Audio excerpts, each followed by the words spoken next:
নমস্কাৰ, পৰাগপুৰী ৱৰ্ল্ড চেনেলটোলৈ আপোনালোকক পুনৰবাৰ স্বাগতম জনাইছোঁ। মই আজি আঙুলি পিঠা বা মুঠি পিঠা কেনেকৈ বনালোঁ তাকে আপোনালোকক দেখাবলৈ লৈছোঁ।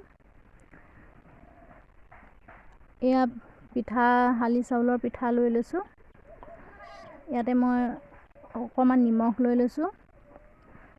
এই নিমখ লৈ পেলাই সানি লৈছোঁ। ইয়াত আধা চামুচ ঘি লৈ লৈছোঁ। ঘি লৈ এতিয়া ধুনীয়াকৈ সানি লৈছোঁ।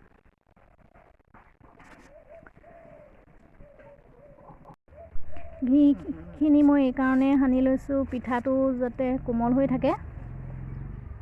এতিয়া ইয়াতে অলপ অলপকৈ পানী দি ল'ম।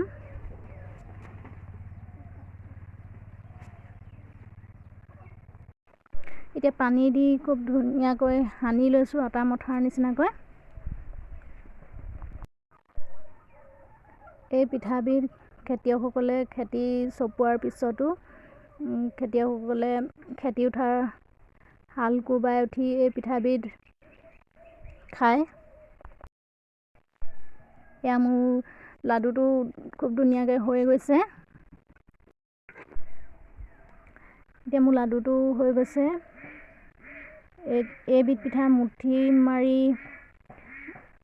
মাৰোঁতে আঙুলি চাপ বহি যায় কাৰণে মুঠি পিঠা বা আঙুলি পিঠা বুলি কয়। এয়া মই জুইতে চচটো পাতি লৈছোঁ, পানী উতলি আছে। ইয়াতে মই এটা এটাকৈ দি লৈছোঁ। এইবিধ পিঠা বনাবলৈ বৰ সহজ। আপোনালোকে যদি খাই চোৱা নাই, এনেকৈ বনাই খাই চাব পাৰে।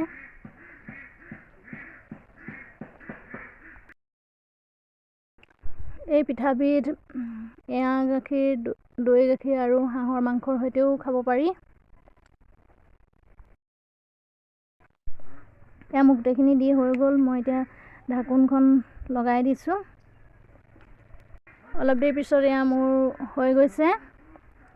এয়া কাঢ়ি লৈছোঁ।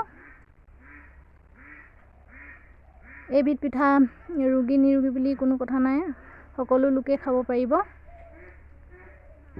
এয়া মই সকলোখিনি কাঢ়ি লৈছোঁ।